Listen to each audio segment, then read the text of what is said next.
Well, hello, folks. It's Brian, and we have finally a final on the Big Rig Group Build hosted by Mr. Jeff over at Jeff's Metal Car Garage. Once again, we want to offer a huge thank you to Jeff for doing the Big Rig Group Build yet again this year. We all know how freaking busy that guy is with life and everything else that's going on. But yeah, we have another big rig to add to the big rig shelf on display in the living room, I guess it is now. But we had a lot of fun with this build. We did the C-600 tilt cab by AMT. This is the more, I'm going to say probably the more modern re-release of it, I think is the best way to say that. This is the box flap here. I remember when this showed up on the local hobby shop shelf, I snagged this right away.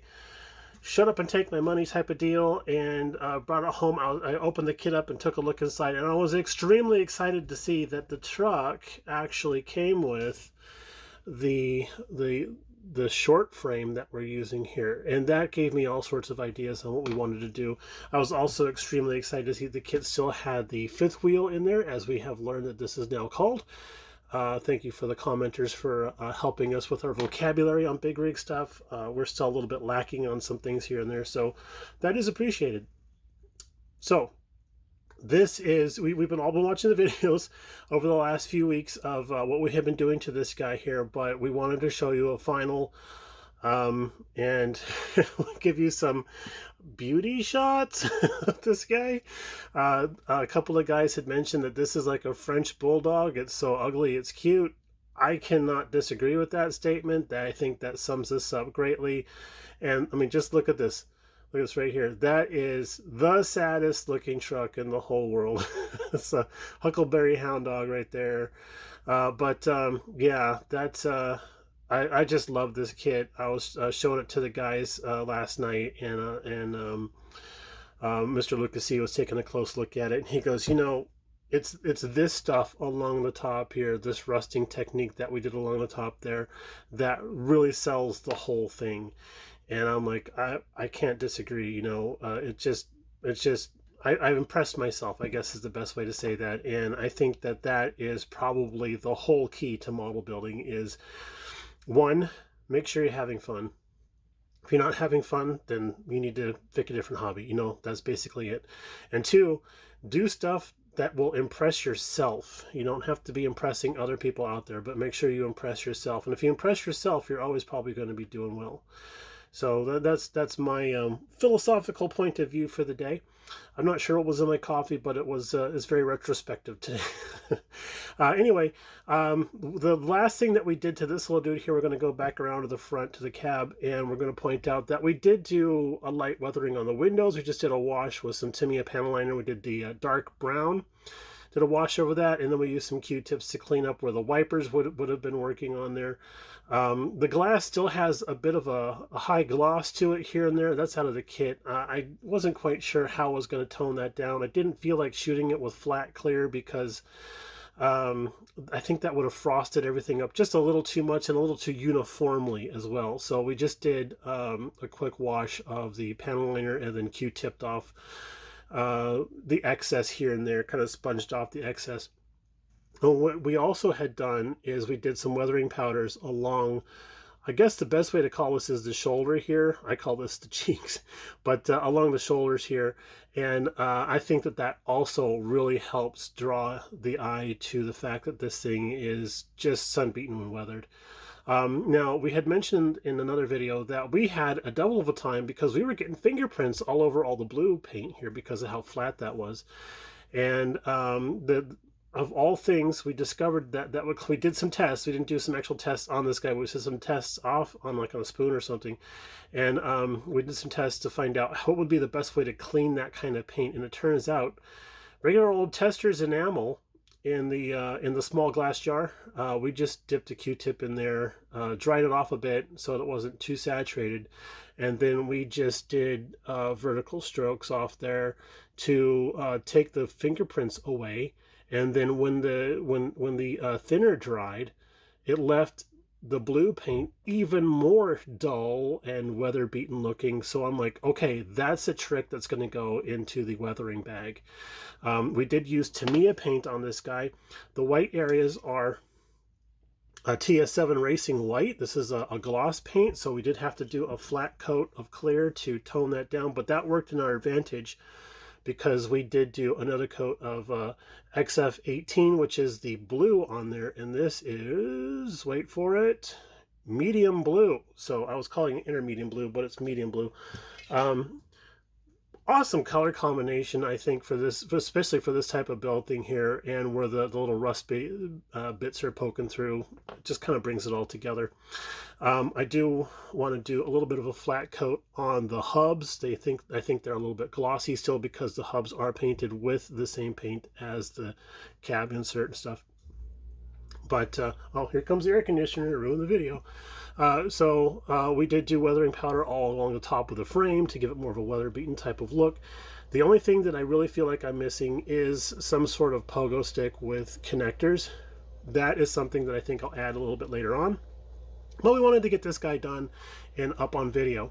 Now, a good friend of ours, Mr. Steve over at Model Minion, Model Car Minion, had said, hey, you know what needs to be inside that? A pizza box. I said, well, as a matter of fact, I have added a pizza box in there. And if we can just see right through the window there, you can see the top of the box slightly askew. And I do have photographs of the interior before we button it all up, and we'll show you the junk and stuff in there. But there's the pizza box right there. We have the clipboard on the passenger seat back here in the rear window. You can just barely see it. There's a burger wrapper up there, and there's some more junk down on the floorboards. So we'll cut to a picture right here to show you that the interior pics.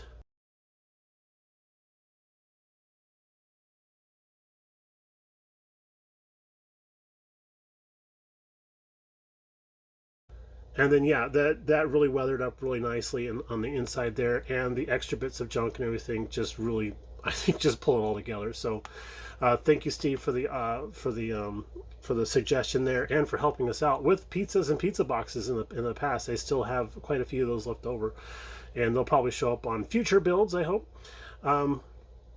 Does the cab tilt open still, I hear you ask? Well, let's take a look. Let me just reach in there, and ta-da, and it stays open too. Oh, look at that. Not much to see going on in the engine bay. We didn't do any detailing at all. We just used all the kit supplied parts, and then just made them all look weather beaten, a little bit rusty, a little bit dusty, a little bit crusty, so to speak. And yeah, it's very front and heavy. Is it going to clear? Is going to clear the back of the studio. Okay, cool. So this will be going to Vegas. We're going to see if we can't make a pogo stick and some cables to put in the back there. But for the most part, this guy's going to be done. And yeah, if you guys see this on the table at Vegas, you know we're there. Hunt us down, say hello, shake a hand. We'll be happy to talk to you, of course. But in the meantime, we're going to go ahead and call this one done. Put this on the shelf of finished things, and then move on to the next build, which is going to be either the 32 or the Pro Street build. We've been kind of tinkering with both of them. We have to polish out the paint on the 32, and that's kind of a sweaty palms deal for us there. So glad you guys enjoyed the build. I really liked all the positive comments that you guys left about the build as we went along, the advice that a lot of guys gave, the pointers and tips and stuff like that people shared. Very, very much appreciated. I thank you all very much. I'd like to also give a shout out to my friend Louie over at the Autistic Modeler. He gave us a lot of insight to this particular type of truck because his father had owned a dairy where they ran these trucks, so he knew a lot about them. Especially the one thing that we needed clarification on was the fact that right here is indeed the air intake on both sides, just behind the door handles. There is an air intake there. There's an odd piece of plastic that glues to the bottom of the interior tub. That is actually the air channel that the air cleaner actually taps into, and this right here is a giant rubber collar that fits on top of the oil cooler, I mean air cleaner, excuse me. And so that all is supposed to touch and meet together and stuff like that. So we were pretty happy to find out that that's actually how it's supposed to be put together. The instructions are a little vague on that area there, but thank you to Louis for helping us clarify a few things. Also, something that Louis had warned us about is, if you can see way up there in the front, there's a battery box. There's no specific place to put the battery box. You have to kind of eyeball it, but when you're putting it in place, make sure that it doesn't interfere with the cab itself, because there's a lot of weird angles and stuff going on beneath the cab. And then also make sure it's not in the way of the bumper or the rear tire, so that the rear tire, the behind the tire. Hey, look at that! It closes automatically. So yeah, so there we go. All right, y'all. This is getting a little long on too, so we're going to go ahead and sign off now. I'll leave you with this shot right here. We're going to have a few pictures at the end, so please stay tuned for that. And then we will talk to you all in the next one. So have a great weekend, and we'll talk to you later. Bye now.